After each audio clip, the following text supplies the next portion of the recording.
Welcome to the GamesNet Berlin Europe podcast. Here, we speak with extraordinary games industry professionals and listen to their story, to learn all about what they've built and who they are.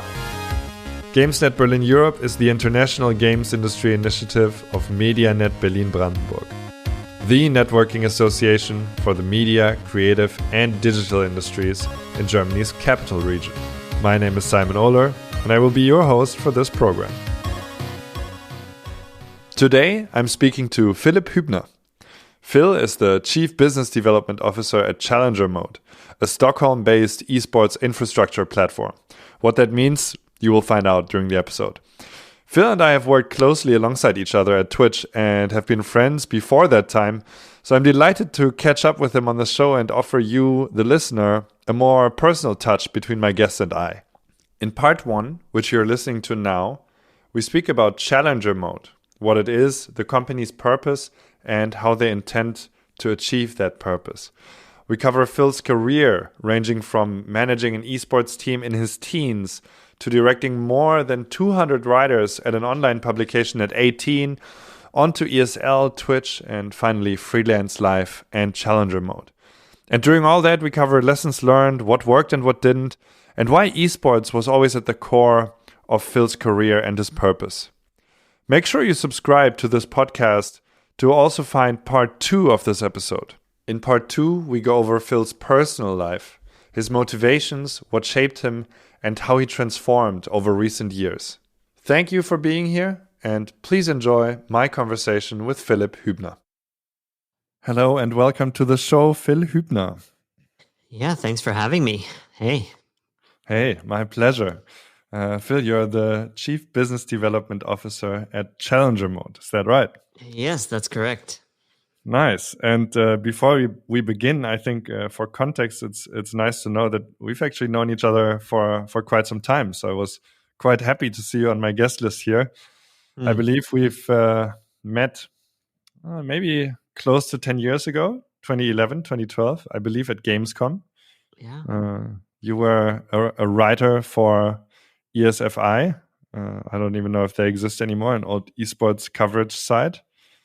And before that, you were a Dota pro gamer, and then you became a person at ESL, and then we actually worked together for a while at Twitch. So we actually have quite a story together, isn't that right? Yeah, we do. I think back when we first met, you were actually commentating not the WCS, WCG. Yeah, that would have been Gamescom 2012. Yeah, there was a WCG StarCraft 2 tournament at Gamescom. Yeah, that was the second time I believe we met. I got into trouble at that tournament because I halted a game because people didn't have headphones and they could hear everything I was saying, and then I stopped the game and made it go to before we started the game, made it go to advertisement, and I wasn't allowed to do that because I wasn't the producer. But then I got like Mickey Mouse ear sound protectors for the players because somehow I knew where to get them, and then I started the game. Got into real trouble, but the competitive integrity was saved. It's a good thing to get in trouble for. I think so too. You have pretty much dedicated your life to esports and video games. I would love to get into that and into your career, but maybe we can start at Challenger Mode. I know you guys raised 12 million at the end of last year. That's a lot due to you and your team. Can you walk us through that and tell us about Challenger Mode? What are you doing there? What is your vision? Let's just tell that story. Yeah, so like you said, we've recently raised $12 million. It's a part of a total of $20 million that we've received in funding over the years, including some of the money that came before I joined. And I joined the company 3 years ago as the head of business development back then. I started off sort of working some partnerships, figuring out how to grow the company through partnerships with organizers and brands and so on. And what Challenger Mode does, we're an esports infrastructure platform, so that means we build technology and we build integrations and software for game developers, software for tournament organizers and influencers to automate tournaments, and then allow influencers and tournament organizers to utilize that automation to easily host tournaments for their communities. And then we build a lot of sort of products around that core concept of automating tournaments, such as monetization, so that people can charge subscriptions and entry fees, and can charge tickets to enter those things, and so on. And over the years, it's gone from us just working with a few national leagues and a couple of high school leagues to us having deals with now FIFA, where they host all of their national qualifiers through us. We have deals with DreamHack. We've worked extensively with many big publishers like Riot Games and EA on some of their projects, some of their official projects too.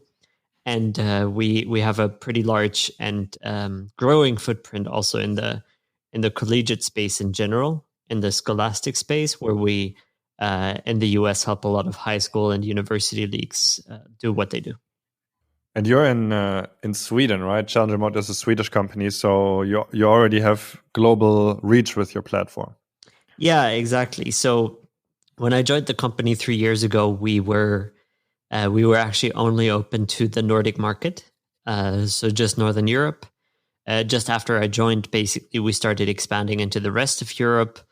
And then last year was the first time that we really started working with the global market and hosting tournaments at a global scale. And one of those things is we're now kind of expanding into North and South America, growing a team there, and establishing more partnerships there. Why is it important for the esports market? Let me ask this way: how are you important for the esports market and landscape? So I would say there's two elements to that question, or to that answer. One of them is, hosting a tournament is a lot of work, especially if you're hosting a tournament for hundreds and hundreds of players, or even thousands of players, right? You need literally dozens or hundreds of administrators if you're hosting a very large scale tournament. And so, for instance, ESL, who are obviously the biggest esports league, at least in the Western world, or company, they have over 1,500 administrators, including all their volunteers that host all of their competitions. So that's obviously way too much for most people to actually be able to scale up and start hosting something. So the automation we provide allows people basically on their own to host tournaments for hundreds of people without needing to hire any administrators, right? So we're allowing people to scale more easily, and we're giving power to local leagues, to city leagues, and so on, that might not have the budget and the means to host something big. It's kind of like what Twitch is to broadcasting, you do for competition, and the structure around that. So what Twitch made possible was broadcasting without a studio or much equipment at all, or trained personnel. And it seems like that's what you just described as what you do for tournaments, competition in esports, but seemingly of any kind, right? Yeah, exactly. That's a good analogy. So, Twitch obviously lets people to broadcast from their bedrooms. I mean, there's a crazy story about the I don't remember his name, but that Spanish streamer who recently got over 2 million concurrent viewers, right? The Graph G. Exactly, from his bedroom, essentially, right? And that's what we want to do for tournaments, right? We want to allow somebody to host a world championship, essentially, in any game from their bedroom. And so you described that. Just to repeat, kind of my understanding, and you can correct me if something's wrong. So you can go to challenger mode. You can anybody can, set up a bracket, which is like the core functionality of a tournament, which if you were talking about ESL, no front, but like the ESL tournament brackets, when I used to cast StarCraft 2 or something, it was always a terrible overview. It was not a very good technology to look at that. So it seems like that's important to just have a good visual product. And then you also enable people, like you said, especially influencers who are maybe in the esports space, want to host their own competition, to both set it up, which you just described, but then also to monetize it, right? So you can have entry fees, subscriptions. So and that's kind of the core of your business. Exactly. Is that correct? Yeah. And that's the second part, right? I said there's two parts to what we do for the industry and why it's important. And the second part is exactly this. It's the monetization element, right? There's so many people that are esports fans, and so few of them actually spent money on esports, right? A lot of them spent money on games. Obviously, they buy skins, they buy loot boxes, and they buy games, right? Straight up. But a lot of them don't spend any money for participating, for watching, for anything of that kind. And a lot of people in esports obviously see that as a big issue, right? I just saw a thread on Twitter just a day or two ago again, where people were complaining about the fact that esports is free to watch, and that there's no way we're ever going to be able to switch to a pay-per-view model, but that pay-per-view model would already fix a lot of the monetary issues that the esports industry has. So, long story short, we want to make it easier for organizers to really monetize their audience. Yeah, and I think we spoke about this briefly before, but I guess just to visualize it, if you compare it to, let's say, traditional sports, where well, how do you compare it exactly? Because I guess people like, let's say, football fans, soccer fans, whatever, they buy like jerseys, scarves, I don't know, like tickets, right, to a stadium, like depending on how hardcore a fan they are. What possibilities do people have right now to spend on esports? Or in your description, what gets counted on this revenue spend? Yeah, so today, I guess looking at it not from the esports fans' perspective, but rather the organizer's perspective, an organizer makes money from media rights, from sponsorships, from selling merchandise, selling tickets to their events, and potentially advertising, but that's that I guess falls within the bucket of sponsorships. So that's basically it, right? There's nothing outside of that, and most of the time there's so much money spent on big events and on hosting events that the tickets hardly even allow them to break even on the event spend, right? So there just isn't that much going on there. And then for smaller organizers, like if you're looking at a Swedish national league or a Finnish national league, because esports is still very much in its baby shoes, to be honest,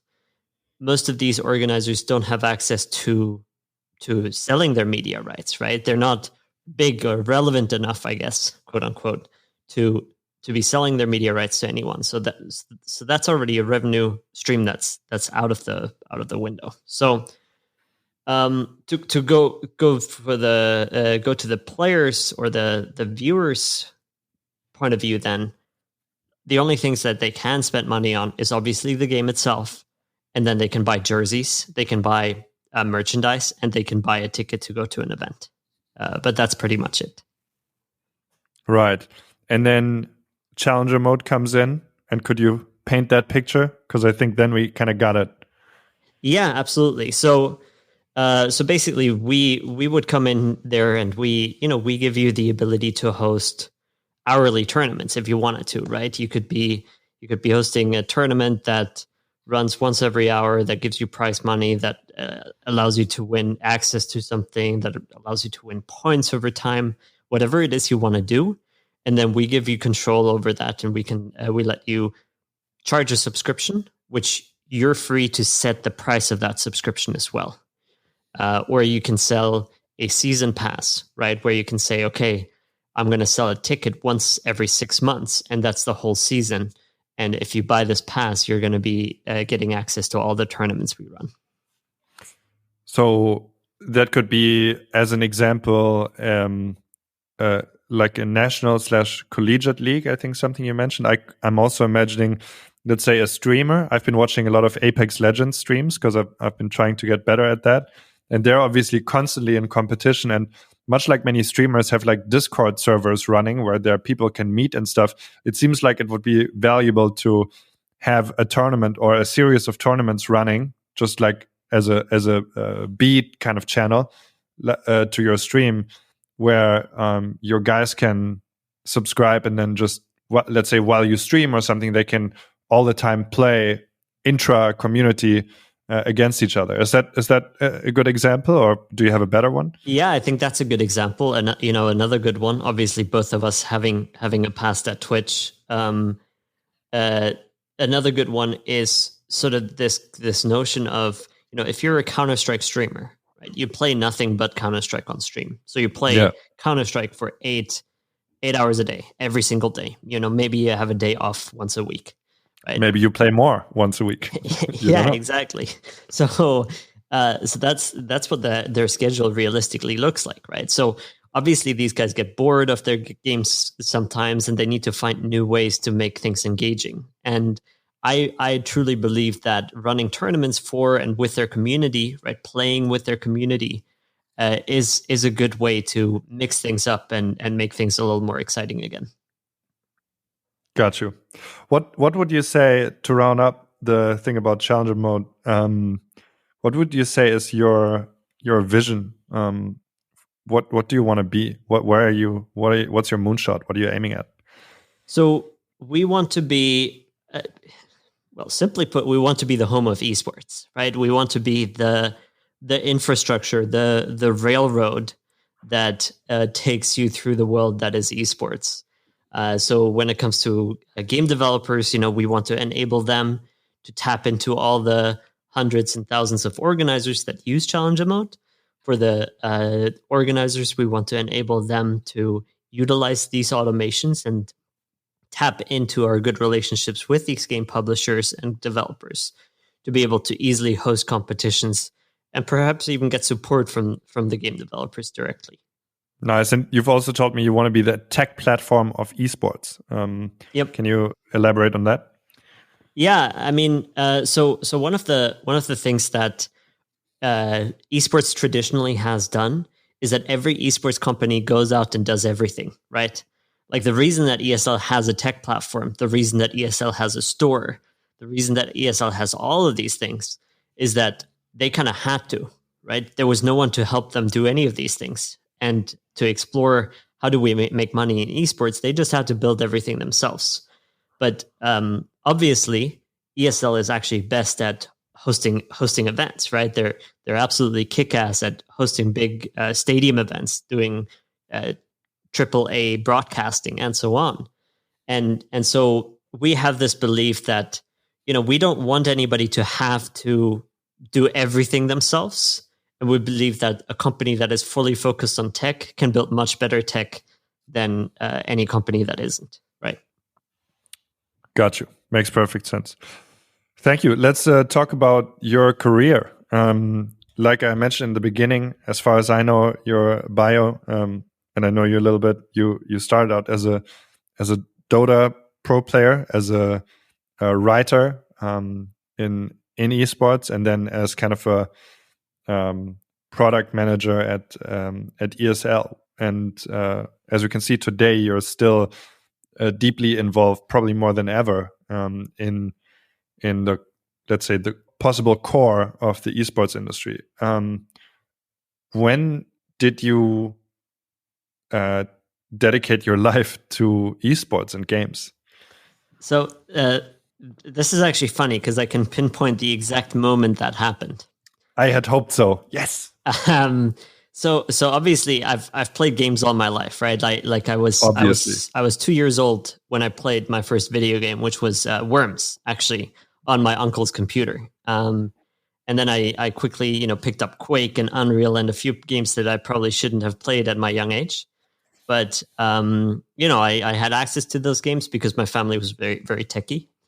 And life went along, and I got access to the internet and all that stuff. And then I started. I had this friend at high school, and he didn't have internet at first, because German internet infrastructure back then was pretty rough. So he actually gave me his copy of Half-Life 2. Oh my gosh! Activate on Steam. So I did that because I had internet and he didn't. And I started playing Counter-Strike Source, and then over time he himself got internet, and we started playing a lot of Warcraft 3 together online. And he dared me, I think, to try and win a tournament in Dota or something along those lines. I remember that distinctly, because as a result of that conversation, I ended up reaching out to some mouse sports players and started getting into the scene on IRC. I was like 11 years old. So that is actually exactly how this started. And then I joined them as a manager, and started playing as a stand-in with them, but also had a team that I played with over the summer holidays and things like that. We were practicing scrimming 12 hours a day, right? Were you still 11 when you became a manager? I was 12 or 13, I think, when I was managing the team. Yeah. Oh, that's so funny. That's so good. How old were the other players? Maybe 17, 18, I think. That's so funny. Did that work? Like, what did you manage? Could they listen to you? So they didn't know how old I was, obviously. And it was still very early on, so I never told anybody how old I was on the internet. And I was managing their schedules. I was managing their scrims. As I said, I once in a while played with them, and just doing general sort of team manager tasks. Understood. Okay, so interesting. Was it all via IRC? So no voice, no Skype or anything? So I was at that age. I still sounded a little young, obviously. So I avoided jumping on Ventrilo whenever I could. Okay, I got you. That's hilarious to me, but that just goes to show that that's a brand new thing that was going on, right? So that's the exact moment. Is that right? Yeah, that's the moment. So as a result of that, I played a lot of CS. I played a lot of Dota. I got super active on IRC and chatted with a lot of pro players across other games too. And I started learning more about the esports industry. There were the first $1 million tournaments in Call of Duty back then. There was I think this was Call of Duty 4 actually. And, CS was the biggest thing, I think, at the time in terms of salaries in Europe, right? I think CSGO maybe had the only salaried teams in esports at the time.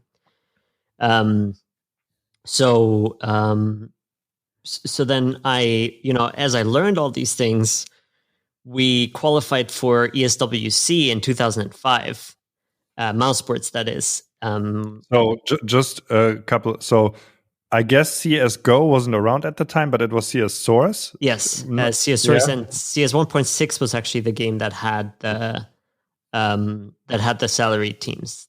Okay, you just said CSGO. Just wanted to make sure. My bad. And then you qualified for ESWC in Dota.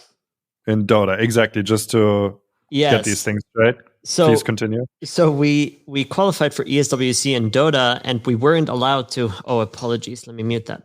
We weren't allowed to go because the team, the mouse sports, they just, it wouldn't have made any monetary sense to send us. Sending us would have been more expensive than what they could have gotten out of it, even if we had taken first place and they had taken all of the money. Right. So they just refused to send us, even though we qualified. And to me, that was the notion where I was like, okay, this doesn't make any sense. There's no way I can make a career out of this. So that's when I actually turned to journalism. So for a year or two, I got kind of demotivated. I then started playing Han, Heroes of New Earth, competitively. That was the same Which is time that Dota, kind of the first standalone Dota game, like mobile game, you could probably say, right? Like that exactly. got competitive popularity, just for the listener, in case they don't know. So it was bigger than League of Legends at that time. And Yeah. League of Legends popped up at the same time. And, I played a while. And then, like you said in the beginning, I discovered this website called ESFI World, which I thought was really, really cool. I thought they were way ahead of everybody else when it came to just their layout and the quality of work they put out in journalism and esports. And I wrote to them and I told them, hey, do you guys know about MOBAs? Because they didn't write about Dota or Han or any of that stuff at all. So I wrote to them and asked, hey, do you guys know about MOBAs? You guys should start writing about it. And they were like, yeah, why don't you come on board and why don't you write about this? So I did, and I built up a team of, I think it was something stupid, like 200 volunteers across the 3 game sections that wrote about League of Legends, about Dota 2 when it then started coming out, and about Han. You built a team of 200 people, and again, how old were you then? I think it's always interesting. What that was around. So when? I started this when I was around 16, 16, 17, 18. That's also when I first started traveling to esports events for them to, go out there and do interviews with players and so on. Yeah, that's crazy, right? That's a huge kind of responsibility you've built at the time at again a fairly young age. Yeah, for sure. And obviously I had a lot of help doing so. I found a lot of people that were able to help me out.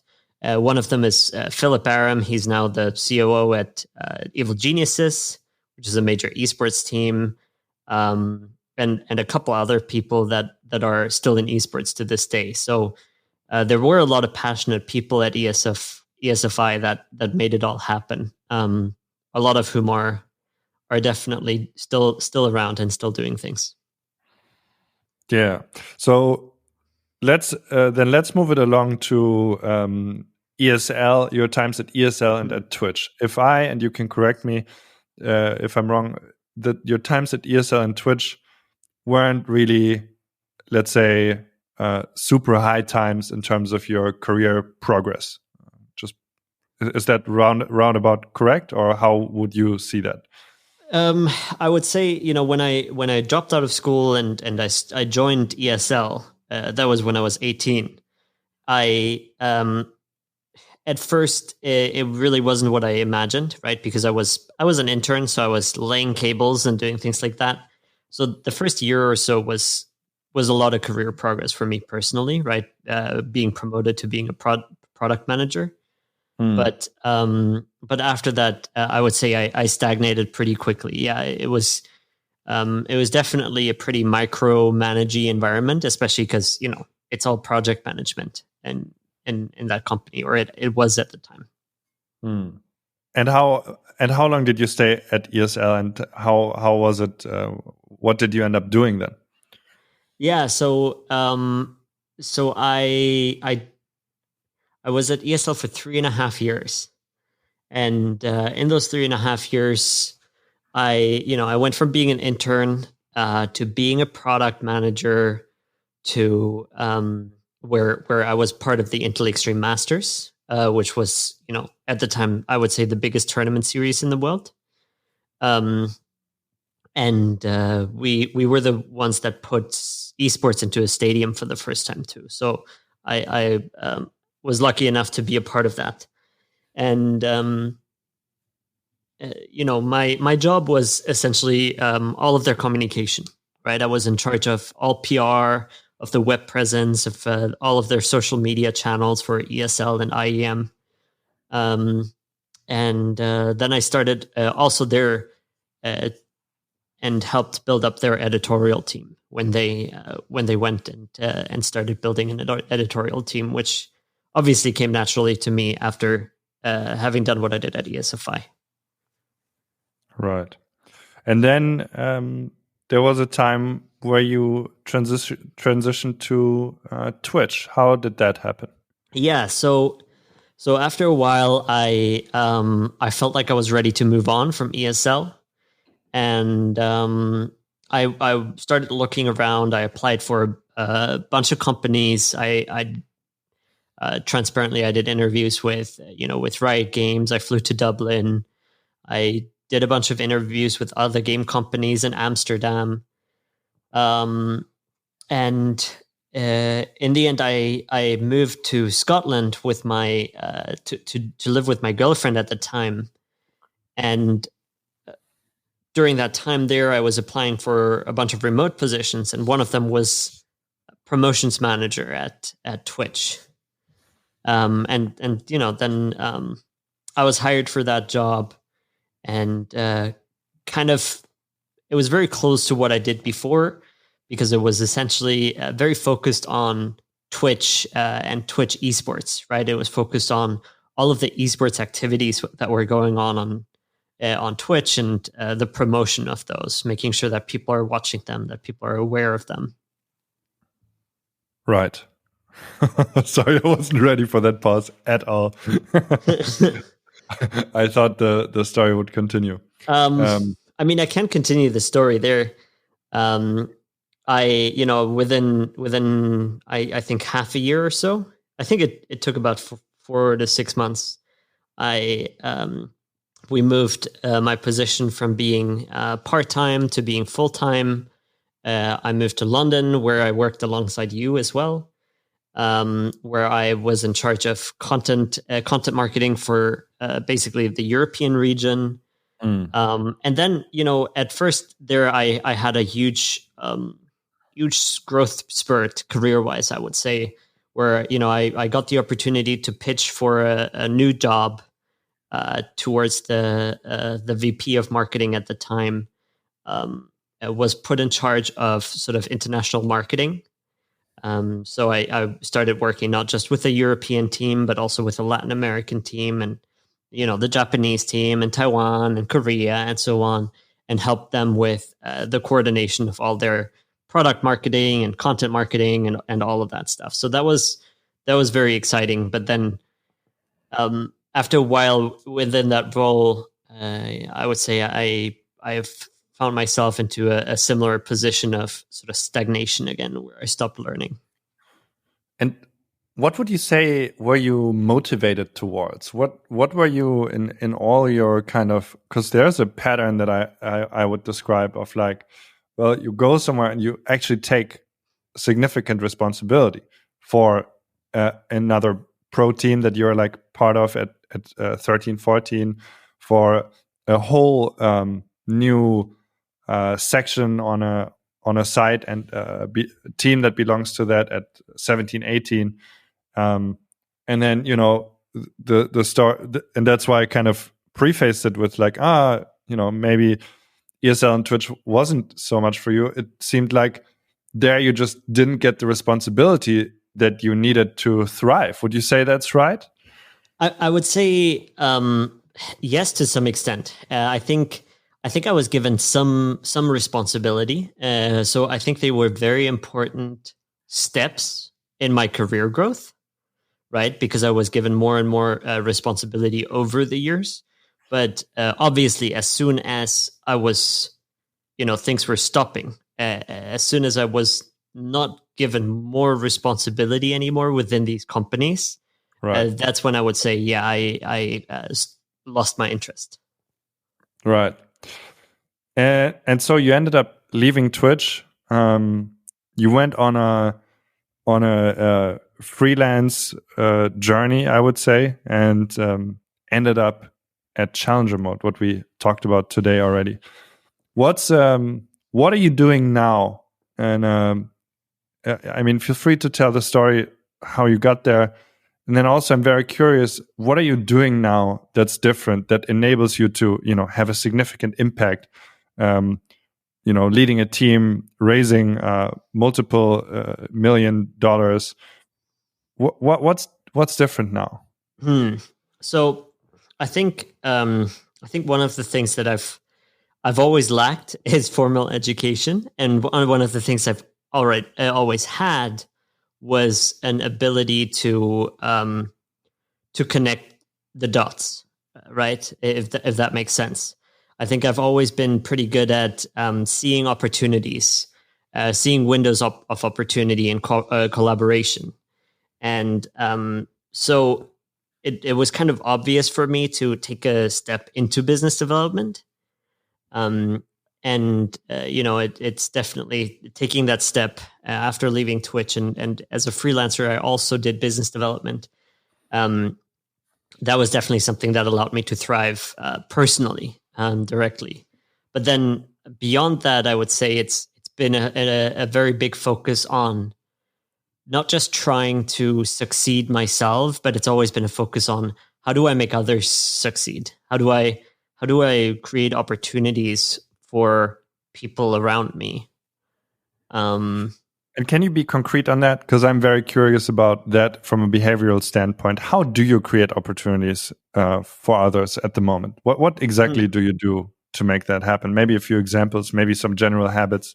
Yeah. So if I get to if I get to name drop here, Kevin Lin is somebody who said this to me, where he is convinced that network is something that should be free, right? And I think that Kevin, over all my conversations with him over the years, has definitely impacted me. And that is the essence of what I do, right? I try to find what is it that people are looking for, and then I simply connect them with other people from my network that will have use for them, bluntly put, right? So one example of such a thing is one of the organizers on Challenger Mode recently has come to me and they got a big deal, a big licensing agreement with one of the publishers that they work with. I'm not going to name any names. Sure. And they're like, hey, we need some assistance. Do you guys want to sponsor this? Or, we need some money. So I went and I connected them to the relevant people at Twitch. I went and connected them to the relevant people within certain companies that I knew would be interested in something like what they're doing. And I think I have fostered an environment with Challenge Mode where doing this type of thing and helping this person succeed with their project helps my company succeed because I'm making an organizer successful. And that means the success of and growth of others tends to be my own personal success and growth too. I don't know if that makes sense. That does make sense. Makes a lot of sense, actually. And I think it's very beautiful if you have the opportunity to do that, because sometimes, there's a lot of red tape around your ability to interact with customers. I certainly remember some of that in my career days, and it kind of it's kind of weird, but it kind of taught me the opposite, which I don't think is that great. That and I think it's one of those rules that would have been maybe worth breaking. But I think it's awesome if you can just freely connect people and just add value, beyond your paycheck, beyond your written responsibilities. I think that's very righteous. I wanted to ask you, or did you want to add something to that? I guess one final thought on the other things I do is I guess that I've started doing some writing. I've written some articles that I hope help some people understand certain topics that I'm actively engaged with. But I've also started doing a lot of podcasts like this, doing a lot of panels, and I've recently taught an esports master's course at a university in Barcelona as well. So there's a lot of things that I'm trying to do where I'm just trying to convey knowledge, and I hope that if I can help one or two people succeed in their lives and they feel like they couldn't have done that without me, then that's a great success. True that. I have two questions to round up part one. Here at GamesNet, the GameSnet is very event focused. Of course, at this time, it's a little bit difficult. But I wanted to ask you, as an event guy as well, what's your favorite event that you've been going to? Let's say from a business perspective, maybe also from a hangout perspective, could be different ones. And what memories do you connect with that event or these events? So I think there's sort of three things there. From a business perspective, actually the esports bar events might be my favorite ones, just because they're very. They did this thing where they do one-on-one meetings pre-scheduled for people. So you actually get to meet a lot of people that you otherwise maybe wouldn't meet. And I really like that format. So that's the esports bar, I think primarily in Cannes, right? And is there another one? They're in Cannes and in Miami. Right. It's obviously also very nice locations to be staying at, and so it's also just enjoyable from that perspective. Then from a just hanging out and having fun, I think the TwitchCon events have actually always been very close to my heart, and I actually haven't missed a single one of them. There's a lot of people that I know and that work in this industry, even in esports directly, that attend these, and I think that's always a very unique experience.